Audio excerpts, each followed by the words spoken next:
Hello दोस्तों, नमस्कार। आप सभी का डी स्टोरी चैनल में हार्दिक स्वागत, वंदन और अभिनंदन है। तो दोस्तों, आज फिर से एक अच्छी सी मोटिवेशनल कहानी हम आपके बीच लेके आ गए। कहानी अच्छी लगे तो प्लीज़ दोस्तों चैनल को ज़रूर सब्सक्राइब कर दीजिएगा। तो कहानी की शुरुआत करते हैं। अमित और कविता भाई बहन थे। कविता बड़ी थी, अमित छोटा था। दोनों के माता पिता का स्वर्गवास हो चुका था। कविता एक ऑफिस में काम करती थी। उसका भाई अमित कॉलेज में पढ़ाता था। एक दिन अमित ने कविता से कहा, दीदी, मुझे कॉलेज की फीस देनी है। मुझे कुछ रुपए चाहिए। कविता ने कहा, अभी तो मेरे पास पैसे नहीं है। कल तक मैं तुझे पैसे दे दूंगी। कविता ऑफिस से एडवांस मांगकर अमित को पैसे दे देती है। वह अपने भाई को अफसर बनाना चाहती थी, इसीलिए वह दिन में ऑफिस में काम करती थी और शाम को एक घर में काम करती थी। कुछ दिन बाद अमित की पढ़ाई पूरी हो गई। एक दिन अमित ने घर आकर कविता को बताया, दीदी, मुझे बहुत बड़ी कंपनी में मैनेजर की नौकरी मिल गई है। अब तुम काम करने नहीं जाओगी। यह कहकर वह जिद करने लगा। हार कर कविता मान गई और उसने काम करना छोड़ दिया। अब वह केवल घर संभालती थी। ऐसे ही समय बीतता रहा था। एक दिन अमित ने कहा, दीदी, मैंने कुछ रुपए जोड़ लिए हैं। अब मैं आपकी शादी कराना चाहता हूँ। यह सुनकर कविता ने कहा, नहीं भाई, पहले मैं तेरी शादी करूँगी। जब घर संभालने वाली आ जाएगी तो मैं भी शादी कर लूँगी। कविता ने एक अच्छी सी लड़की देखकर अमित की शादी कर दी। अलका को भाभी के रूप में पाकर कविता बहुत खुश हो रही थी। धीरे धीरे अलका ने पूरा घर संभाल लिया। तीनों बहुत खुशी से रह रहे थे। एक दिन अलका की माँ अलका से मिलने आई। उन्होंने कविता शुरू से ही पसंद नहीं थी। मौका पाकर उसने अलका से कहा, तेरी ननद शादी नहीं करना चाहती है। यह तो जीवन भर तेरी पति की कमाई पर ऐश करना चाहती है। तू बहुत सीधी है। यह सुनकर अलका ने कहा, माँ, तुम बेकार की बात कर रही हो। अमित उनके लिए लड़का देख रहे हैं। जैसे ही मिल जाएगा शादी हो जाएगी। लेकिन अलका की माँ ने कहा, बेटी, तू नहीं समझेगी। यह तेरे को कभी चैन से नहीं रहने देगी।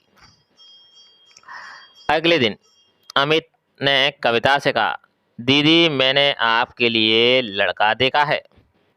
आप कहें तो बात आगे बढ़ाई जाए। लेकिन कविता ने कहा, नहीं भाई, मैं अभी शादी नहीं करना चाहती। जब करनी होगी आपको बता दूंगी। यह सुनकर अमित और अलका को आश्चर्य हुआ। अलका के दिमाग में माँ की बातें गूंजने लगी। उसके बाद अलका का व्यवहार कविता के लिए बदल गया। वह अमित को सामने से कुछ नहीं कहती, लेकिन अमित के जाने के बाद कविता से छोटी छोटी बातों पर लड़ती रहती। एक दिन कविता कहीं गई थी। अकेले में अलका ने अमित से कहा, दीदी, शादी क्यों नहीं करना चाहती? कहीं ऐसा तो नहीं तुम्हारी दीदी हमेशा हमारे ऊपर बोझ बनकर बैठी रहे? यह सुनकर अमित को बहुत गुस्सा आया।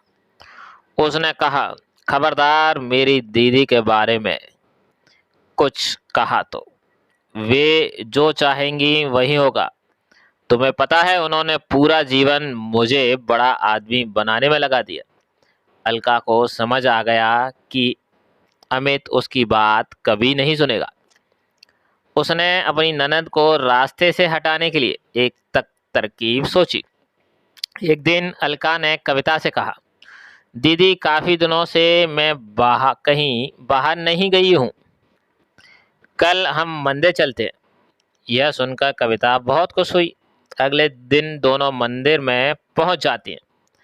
मंदिर में पूजा करने के बाद अलका कविता को प्रसाद देती है। उसने प्रसाद में कुछ मिला रखा था।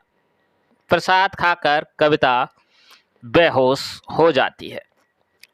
अलका उसे छोड़कर घर वापस आ जाती है। उसे लगता है जहर मिले प्रसाद से कुछ देर में कविता मर जाएगी। कुछ देर बाद कविता को होश आता है, लेकिन वह अपनी पिछली जिंदगी भूल गई। वह मंदिर में बैठकर रोने लगती है।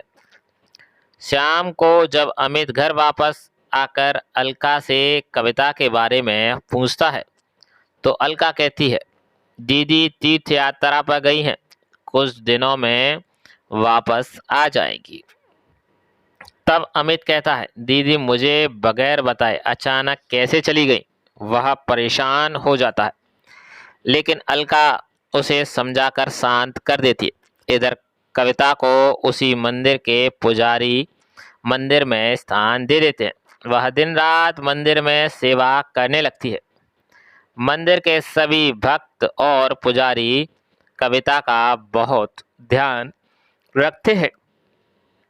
ऐसे ही समय बीत रहा था, लेकिन कविता को पिछला कुछ याद नहीं आ रहा था। काफी दिन बीत जाने पर अमित कविता को ढूंढने निकल गया। वह कविता को ढूंढता रहा, लेकिन कविता कहीं नहीं मिली। एक दिन वह थक कर उसी मंदिर में एक पेड़ के नीचे बैठा था। तभी वहां कविता आई। उसने कहा, भैया मंदिर में भंडारा शुरू हो रहा है, आप भी बैठकर भोजन कर लीजिए। कविता की आवाज़ सुनकर अमित चौंक गया। कविता को देखकर वह रोने लगा। तब कविता ने कहा, भैया आप क्यों रो रहे हो। तभी वहाँ पुजारी बाबा आ गए। उन्होंने अमित से पूछा, तो अमित ने कविता के बारे में बताया। पुजारी बाबा ने कहा, ये लड़की यहाँ बेहोश मिली थी। होश आया तो इसे कुछ याद नहीं था। अच्छा हुआ तुम मिल गए। इसे अपने घर ले जाओ, भगवान ने चाहा तो वहां जाकर इसकी याददाश्त वापस आ जाएगी। अमित ने कविता को चलने के लिए कहा तो वह रोने लगी और जाने से मना कर दिया, लेकिन अमित जिद कर रहा था। तब कविता ने कहा, भाई मुझे सब कुछ याद है, लेकिन मैं ये जानबूझकर नाटक किया ताकि तुम और भाभी मेरे बिना खुश रहो सको। भाभी को मेरा घर में रहना पसंद नहीं, इसीलिए अब मैं उस घर में नहीं जाना चाहती। यह सुनकर अमित रोने लगा और कविता से बोला, दीदी अगर आप घर नहीं चलोगी तो मैं भी यहीं रहूँगा। उसकी बातें सुनकर कविता घर आने के लिए तैयार हो गई, लेकिन उसने अमित से कहा, मेरी एक शर्त है, तुम भाभी पर गुस्सा नहीं करोगे। अमित मान गया और कविता को लेकर घर आ गया। कविता को देखकर अलका सहम गई। वह रोने लगी और उसने अमित और कविता से माफ़ी मांगी। कविता के कहने पर अमित ने उसे माफ़ भी कर दिया। कुछ दिन बाद कविता ने शादी कर ली और अपने ससुराल विदा हो गई। दोस्तों, कैसी लगी भाई बहन के प्यार की ये कहानी। ये बहुत ही सच्ची कहानी है जो आजकल के जीवन पर आधारित है। कई बार ऐसा होता है रिश्तों में, जब बहन एक भाई के लिए सब कुछ करती है, सब कुछ त्यागती है, लेकिन कुछ समय बाद भाई कभी भूल जाता है या किसी अन्य कारण से भूल जाता है। जैसे कि इस कहानी में हुआ, उसकी पत्नी आई, उस पत्नी को सास ने भरा, सास उसकी मम्मी ने भरा, उसके बाद कान भरने के बाद स्थिति बदल गई और उसने उसे इतना तक सोच लिया कि इस ननद को ख़त्म कर दिया जाए। उसने साजिश भी रच दी और साजिश के तहत उसे अंजाम भी दे दिया। लेकिन जब ऊपर वाला अच्छे नेक से काम कर रहे व्यक्ति को देखता है तो वो सब कुछ समझ जाता है और उसके अनुसार उसे फल देता है जो उसका कर्म था। तो इस महिला का कविता का इसमें बहुत अच्छा कर्म था कि उसने अपने बड़े भाई को बहुत ऊंची उपलब्धियों तक पहुंचाया। यही इस कहानी का सार है। जीवन में हमें भी इसी सार को ध्यान में रखना चाहिए और इस कहानी से हमें सीखना चाहिए कि हम कभी ऐसा ना करें, किसी भी रिश्ते में ऐसा। आज की कहानी अगर अच्छी लगी हो तो दोस्तों चैनल को ज़रूर सब्सक्राइब कीजिए, लाइक कीजिए, कमेंट में ढेर सारा प्यार दीजिए, जिससे और भी अच्छी स्टोरी हम बना के ला सकें। धन्यवाद। जय श्री राधे। राधा रानी का आशीर्वाद जरूर ले लीजिए। जय श्री राधे।